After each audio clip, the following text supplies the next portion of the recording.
Sports performance does not relate to the National Football League.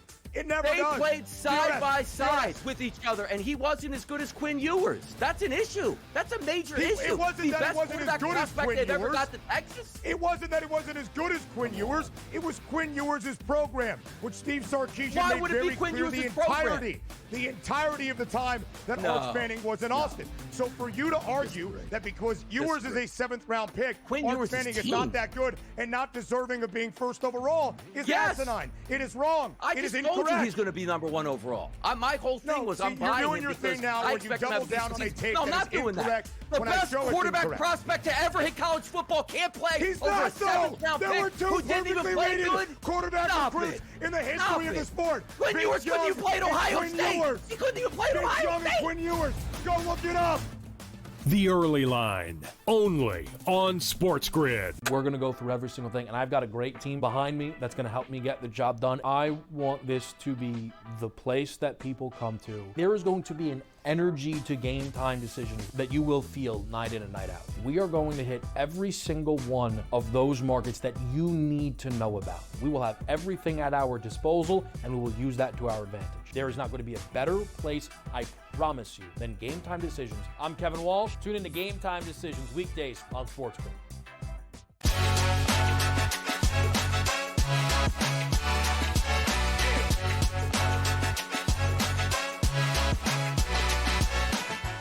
Chaos sparked around the NBA following Monday as Dallas won the lottery pick and Jason Tatum's injury in the reigning champs Game 4 loss. Plus, Cavs CEO Nick Bartlett joins the show. Hello and welcome to Front Office Sports Today from our FOS studio in New York City. I'm Renee Washington. And I'm Baker Machado. My goodness, what a show we got ahead for you guys. Thanks so much for joining us. Of course, every weekday, Renee and I chat the biggest stories that are happening in the business of culture and sports.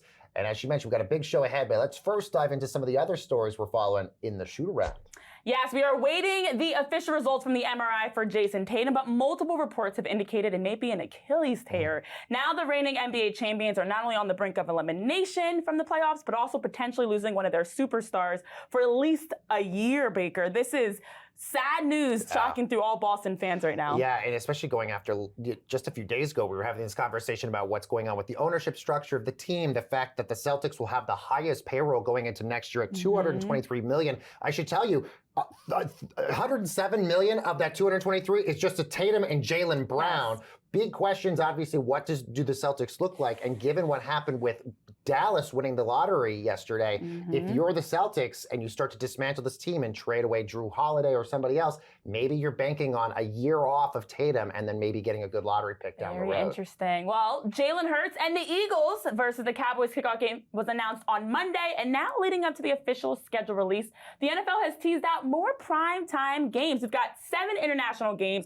across 5 countries in 2 different continents. That's the largest international slate in league history. Yeah. Minnesota becomes the first team ever to play back-to-back international games, the first ever game in Ireland that they're going to play, the first NFL game in Madrid, Spain, between Washington and the Dolphins. And then now, Baker, the league's looking to draw ratings from game 1. They're capitalizing on international marketing and following what Roger Goodell has mentioned, leading closer to that 16-game international schedule they one day hope to have. Yeah, and look, it seems like this is the pathway to how they're going to get it. And if you're Minnesota, those 2 games that you're playing in Dublin and then in London, so do you just stay overseas? Do you even go back to Minnesota? So for you, take like a 2-week vacation? Because it's like, can you imagine like flying to Dublin, then flying back to Minnesota, then flying back? So yeah, you're right. This is all amazing in terms of the international expansion as Roger Goodell wants more of these international games. And the big question will be, who do the Chargers play in that opening game against Sao Paulo? A lot of speculation. Maybe it could be the Chiefs, but we won't know until tomorrow. The global presence is there, and we will get the official schedule tomorrow, but we also are getting Christmas Day games and more to come. All right, well, ESPN has also announced a few days ago their new flagship streaming service will be named simply ESPN.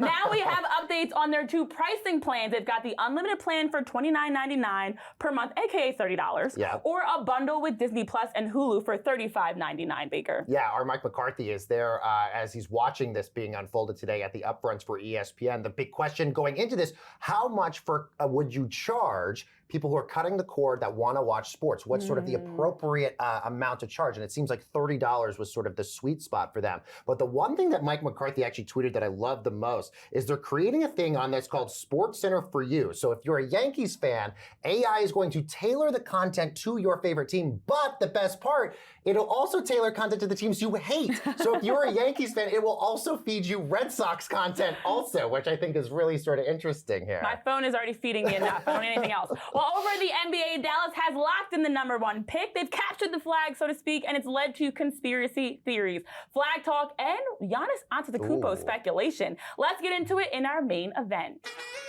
Now, how does the NBA draft lottery ripple effect through the league? Well, since the format changed in 2019, the team with the league's worst record has never won the lottery and picked first overall. Yet just months after the most shocking NBA trade ever with Anthony Davis and Luka Doncic, the 2024 NBA finalist with that 1.8% chance Dallas picks first. So we welcome in our FOS reporter, Colin Salau, who's not feeling so great after his Wizards did not even fall in the top 5. So Colin, let's start with the lottery, because how does this happen? People are claiming it's rigged. There's conspiracy theories floating, and there are a lot of angry fans of teams that did not land in that top 1 or 2, like your own Wizards. Yeah, Baker and Renee, it's nice to finally join you guys. I wish under better circumstances. But, there's obviously conspiracy theories are going to be there. And I think it's, kind of fair to assume these things, especially if you look back, not just at this draft. You had the Cavs winning so many lotteries after LeBron left. The Pelicans won the lottery right after the NBA owned the team. Like, why are these things happening? Even the Bulls, they got hometown kid Derrick Rose. The NBA, though, is pretty transparent about their process. So many outlets have talked about, media members are present when the machine shoots up those lottery balls. There are cameras even right beside where the balls come out. So it's really hard to assume that there's lottery unless there's some magic going on there, which, maybe there is. But I think the question really for me then is we have to assume then that it's fair play. Assuming it's fair play, we're never going to get the answer to conspiracy theories. Are there lottery rules that can be fixed then? As you mentioned, the team with the worst odds or with the worst record has never won the lottery since the 2019 rule change. Although teams that have been tied for the best odds have won, are there still new changes that can be done? Do they copy the NFL where there's no lottery? Do they go back to the old system, which is similar to the NHL? I think those have to be assessed because from what I've heard and what I've seen, the mood was pretty weird last night in Chicago. Yeah, especially for a lot of these teams, like let's just say the Hornets or the Jazz, who are in your Wizards, who obviously struggled a lot during the last year and could have obviously benefited from a player like Cooper Flagg on their roster. But to a point you brought up, no team with the worst record has ever got the lottery. The best that a team with the worst record ever got in terms of their pick was the 2021 Rockets, who got the second pick. So how do you sort of answer to those who say that this is not actually good for league parity because the worst teams aren't getting better here? Yeah, I think there's going to be two sides to the argument, because the other argument is that the league's trying to discourage tanking. And if I will give the example of the Detroit Pistons. They had the second or worst record for the last, 3 or 4 years. I think they fell out of the top 4 for the last 3 seasons. And then this year they were like, you know what? We're going to try to win. And they did. And they just signed veteran free agents and they made the playoffs. Now, the counter argument to that is they still won the lottery in 2021. And, I like the Wizards GM was talking yesterday about how, this is a long process and we understand that this is the case and maybe teams are still going to have to go through this. So I think there's two sides of the coin there. And the NBA really just has to assess which is the better side for them, because it doesn't seem like this is discouraged tanking at all. In fact, it's kind of just extending the process. And some teams are honestly willing to bite the bullet. Yeah, well, there's a lot of history that is riding on this draft, especially if the projected #1 Cooper Flagg does go first, which would make him the first white American player taken first in the draft since 1977 when Kent Benson was drafted by the Bucks. Wow, but also, this is just the second time in history, Colin and Baker, that a WNBA and NBA franchise had the #1 pick. It was Cleveland in 2003 when LeBron and LaToya Thomas were drafted to the Rockers and Cavs. Of course, Paige Beckers is drafted to the Wings, and now we're waiting to see who officially gets drafted. But I'm curious your thoughts, Colin, on the ripple effect, because with the way that the top 5 finished out, Mavs, Spurs, Sixers, Hornets, Jazz, it feels as though these are teams that are not really needing to draft the player, but instead maybe trading for a player like Giannis, for example. The Spurs are a great fit. In this last 60 seconds that we have, I'm curious your thoughts on, does this now mean we're going to get a possible trade for one of those top 3 picks? I think 100% the Spurs are likely the team that's going to look for Giannis. Dallas, who knows? We've seen what Nico Harrison might do, but I think the Spurs have the assets, and Giannis would fit perfectly, I think, beside Wembanyama. The question is more of, what do the Bucks want? I don't think number 2 and Dylan Harper is enough. Will the Spurs be willing to part ways with Stephon Castle? Will the Spurs need to throw in maybe even De'Aaron Fox into the trade? We'll see, and I think overall, this turned out to be a great draft lottery for the Spurs, who had a 6.3% chance at the number 2 pick. And like we said, a lot of teams are jumping up. Colin, in 2 words or less, does Nico Harrison, is he vindicated now? We'll see. Good. Love it. I like that. Yes. Well, I don't think Nico Harrison and the Mavs can shake things up too much with the trade, but a Wemby Giannis would be a fantastic alliance. So up next, CEO of the Cavs, Nick Barlage, joins us here after this break. Stay tuned.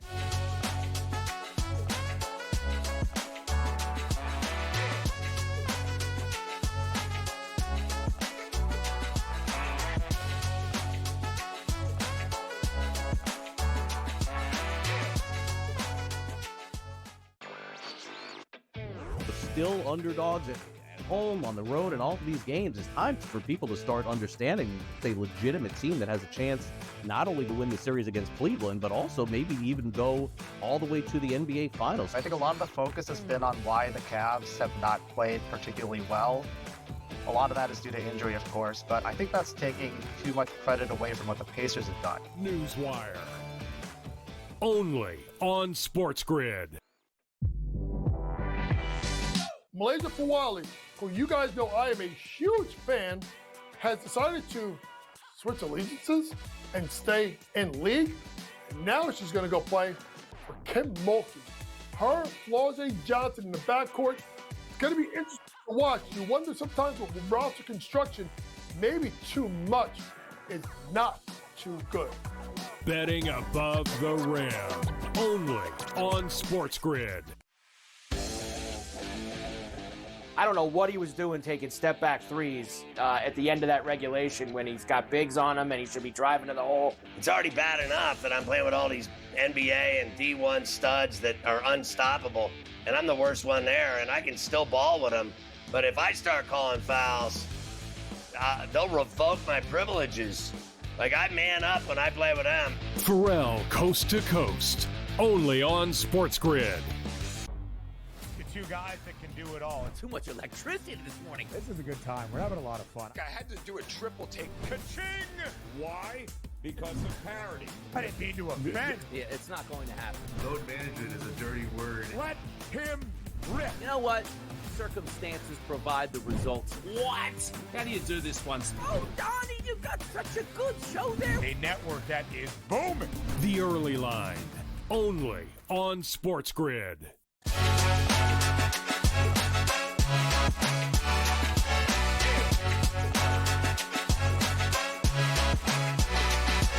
And welcome back to Front Office Sports Today. Baker and Renee here. And as we're in the midst of the NBA playoffs, we're joined by Nick Barlage, CEO of Rock Entertainment Group, which owns the Cleveland Cavaliers. Nick, welcome. Good to have you here. I want to jump right in to talk about Monday night's activities around the lottery, because we saw the last time that 2 teams for the WNBA and NBA in history had the number 1 pick. It was actually Cleveland back in 2003, with LeBron James being drafted that year, and also, of course, we see it again with Dallas. Now the Mavs, 2024 NBA finalists, a 1.8% chance of winning the lottery, and of course, Luka's shocking trade. All this has led to lots of questions around it. What are your thoughts around the draft lottery, especially with people feeling like it's rigged? I will just say that, the theater that the NBA is able to create around moments like this, our tentpole moments like the NBA lottery and then the building into the NBA draft, it's fantastic for the league. I would say that as a team that's won the lottery 3 times in the last 20, 25 years, give or take, it's absolutely not rigged. I mean, these things obviously live in the social media sphere, and Adam Silver and Mark Tatum and the entire NBA is in our opinion, one of the best run leagues in the world. And so, look, it's an interesting narrative for sure. Let's not deny that. We're not going to sit here and say that it isn't. But we've been the beneficiaries of that over time, whether, to your point, whether it's LeBron or Kyrie, or even one that even a number one pick we had that we ended up, trading away. All those things fuel, the narrative of what works in social media this day and age. But at the end of the day, it's exciting for the league. It's always important from our perspective that narrative carries on and lives and creates its own storylines. But it's not rigged. These things happen for a reason. If anything, in my opinion, it further reinforces the parity we're seeing across the NBA right now, which has the league, at so many different levels of achievement historically, and I think all that benefits the success of the NBA. Nick, let's talk. Obviously, it's been a great year for the Cavs this year, the #1 seed, and Kenny Atkinson winning Coach of the Year. So a lot of great accolades there. And I'm curious, from an organizational standpoint, what also has to go into play to make sure the organization, from ticket sales, fan engagement, all those other things are sort of at the same level as the team is performing on the court. What sort of goes into that to make sure everything's sort of in sync here? Yeah, great question. For us, we're constantly, whether we've been aspiring to get into the play-in or whether we've been a #1 seed, our mentality is we want to always be big wave ready as a business, as we say internally. And we really think about this as a platform, a platform that can create momentum in a community, a platform that we can ultimately create impact from a commercial perspective, as well as really anything we're doing to extend our brand, not just here in Northeast Ohio, but really across the world at the end of the day. And so for us, tonight will be our 146th consecutive sellout. We've been building towards this moment for a long time. About 5 years ago, we went through an intensive reevaluation of the composition of our ticketing strategy, which ultimately has allowed us to realize a lot of the lift that we've seen this year. And yeah, this year has been a dream season for us from a business perspective, to start off with 15 wins in a row and have multitude of win streaks kind of threaded throughout, 3 All-Stars, Coach of the Year, as you mentioned. We couldn't ask for anything more as a business and as operators to be able to maximize these things that are coming for us. And it's being borne out in our outcomes and in the impact that we're seeing in data and in numbers and in growth. And those things that are things that we stay very focused on, kind of laser focused on every single day, preparing for moments like we've seen this season.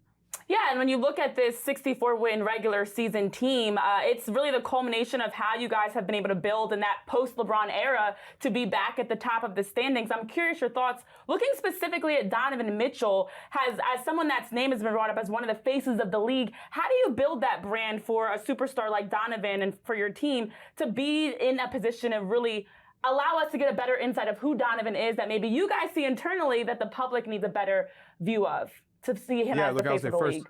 Yeah, no, absolutely. I'd say first, our president of basketball operations, Kobe Altman, our head coach, Kenny Atkinson, have done a miraculous job, a wonderful job, a remarkable job of pulling this whole team together. And you're right, we've grown this thing organically. We obviously traded for Donovan a few years ago, but this has been something that's been building for some time through great draft picks, whether it's been Evan Mobley or Darius Garland, Isaac Okoro. And so this roster is homegrown for the most part. With that being said, just because you mentioned Donovan, Donovan is one of those individuals who is a superstar. I mean, he is an amazing basketball player.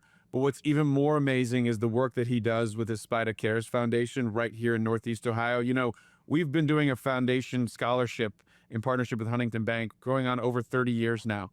Donovan and his mother, Nicole, found out about it, and they decided to double the scholarship dollars last year. And then this year, they went along with us and partnered to create 5 additional scholarships for HBCU students, which these are the things that don't carry the headlines. And then the other thing I'd add is we had 2 kind of, miracle workers happen in Cleveland in the last 60 days. One gentleman saved a school bus from burning. The other saved a family from a burning roof by getting up on a ladder and taking the kids down.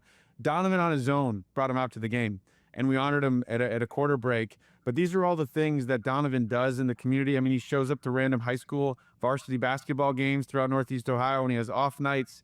He is just one of those people that gets it. And we have our whole group of guys are threaded with that kind of DNA. They're great people first, and they're great basketball players second, and that's something we really aspire for, and we're lucky to have, quite frankly. Nick, I'd love to get your take as somebody who's a fan of another small market team in Denver, of sustaining success as a small market franchise, given the fact that, look, next year you're going to be top 5 in payroll. How do you sort of continue to sustain that success and keep fans engaged for the fact that you're not in New York, you're not in LA, you're not in Boston? For us, there's no reason why we can't manifest our own outcomes right here in Northeast Ohio based on how we run the business, the culture we create, and it's really led and galvanized by our chairman, Dan Gilbert. You know, we don't think small, we think big. And so for us, it really is market agnostic. I actually cringe when people call us a small market because when you look at the state of Ohio, it's arguably the 6th largest market in the country. And that's the way we look at it. We look at it as the regionality of our asset and the ability for us to take this internationally. We spent a lot of time in Brazil building our business down there. We spent some time in France a year and a half ago. And so for us, this is a global game, and we have to thread that through our strategy every single day. It is not about the market we operate in. It's about how can we make it greater than where we are right now. And so for us, it's really about how do we lift up Northeast Ohio? How do we take Cleveland to the world? Those are things we talk about every week internally. And so for us, we're not limited by our market. I want to be very clear. The only thing that's ever going to limit us is ourselves. Thank you so much for joining us on Front Office Sports today and weighing in on and giving insight around the team. Yes, no, and thank you for having me. We appreciate it. Thank you. We'll have a quick break here with more coming your way after this regarding investment in women's sports and other topics here on Front Office Sports today. Stay tuned.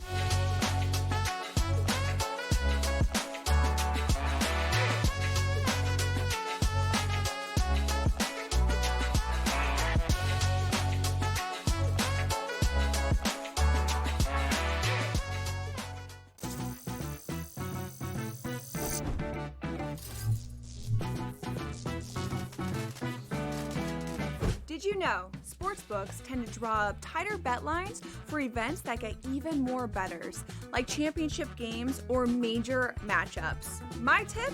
Try betting on less popular sports. You might have a better shot at beating those odds. Now, go get lucky. See you in Las Vegas. Let's get lucky. They've won 7 in a row. They've been dominant at Citi Field. Lindor's been insane. Pete Alonso's been raking. You know, Griffin Canning, David Peterson, those guys have pitched really, really well. And when you put it together with that lineup, especially like you said, Lindor's been great. You know, they've got the makings of something very special in Queens. Pharrell, Coast to Coast, only on SportsGrid. Derek Carr has called it a career after 11 NFL seasons. I think they knew before the draft that they had to make a move at this point. And by the way, Derek Carr did have a pretty good career, made as many Pro Bowls as Eli Manning. So based on that, he should go to the Hall of Fame like Eli Manning. Well, Eli Manning does have a couple rings at that point, but always wanted to take a shot at Manning, who should not actually be in the Hall of Fame. Shouldn't be questioned an under 500 quarterback for his career. Stop the man. The Early Line, only on SportsGrid. The game is on. The stakes are high, but the action isn't just on the field. He's rearranging that ring. Get it inside! SportsGrid's in-game live. Your ultimate second screen experience. Just a little flyer, couple of 15.5 point live line. Every prop, every play, every day. Anything can happen. That's complete chaos. It's smarter to be on SportsGrid.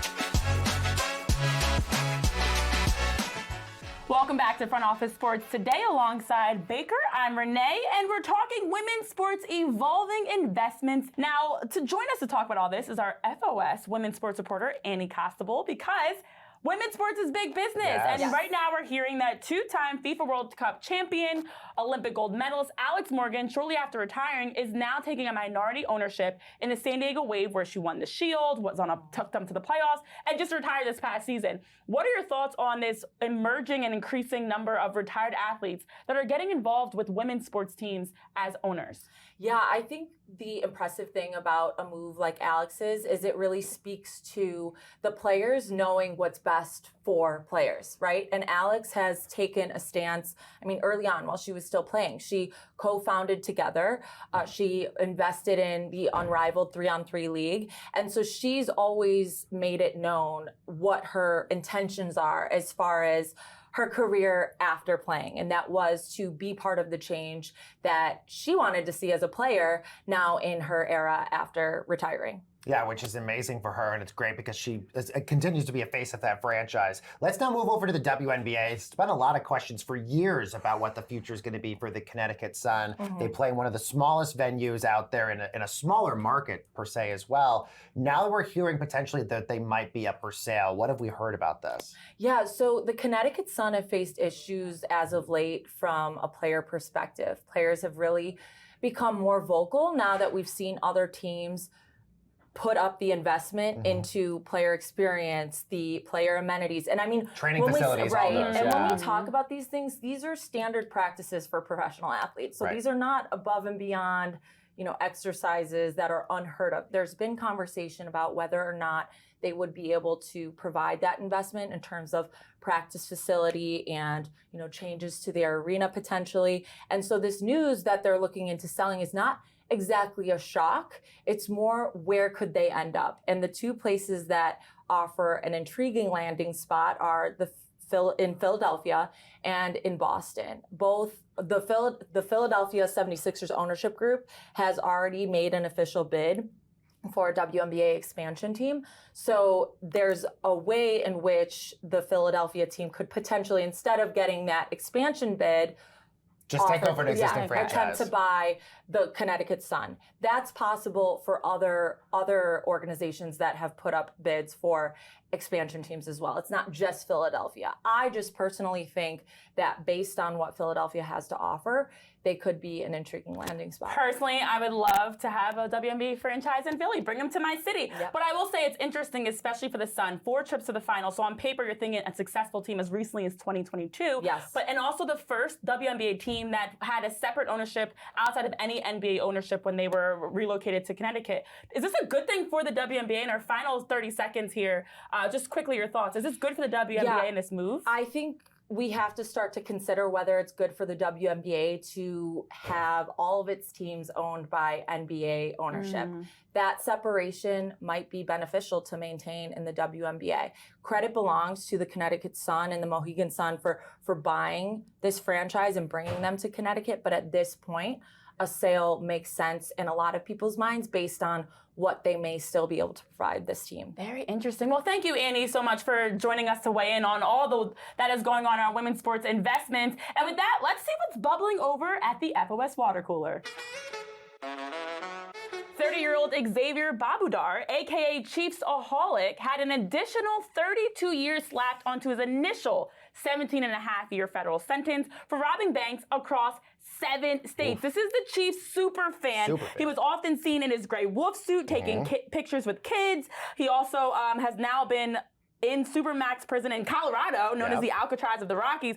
People think that Philly sports fans are crazy for throwing snowballs at Santa Claus. We're not out here robbing banks across 7 states, including Nevada, California, all over. What, Baker? He was robbing, allegedly, because he had a gambling addiction, but he was paying for Chiefs tickets and all these other things with that money that he was robbing. Also, interestingly, he had 2 big sports bets that he made with money from this, including a bet on the Super Bowl, the Chiefs winning the Super Bowl that he made $100,000 for, and on Patrick Mahomes winning the MVP. He got money for those bets. Obviously, it's traumatizing for the people that were involved at the banks and everything like that. But this is next level fandom, that you're having to rob banks to support your habit for your team. How about those bank robbers?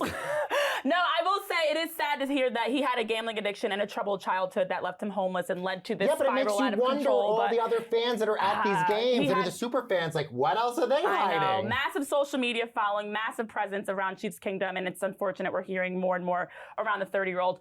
Well, that'll do it for us here today. We'll end on that note. For Baker and myself, Renee, thank you guys so much for tuning in to another episode of Front Office Sports Today. We'll see you next time with more updates on Jason Tatum, Giannis, and much more here on the show. Have a good one.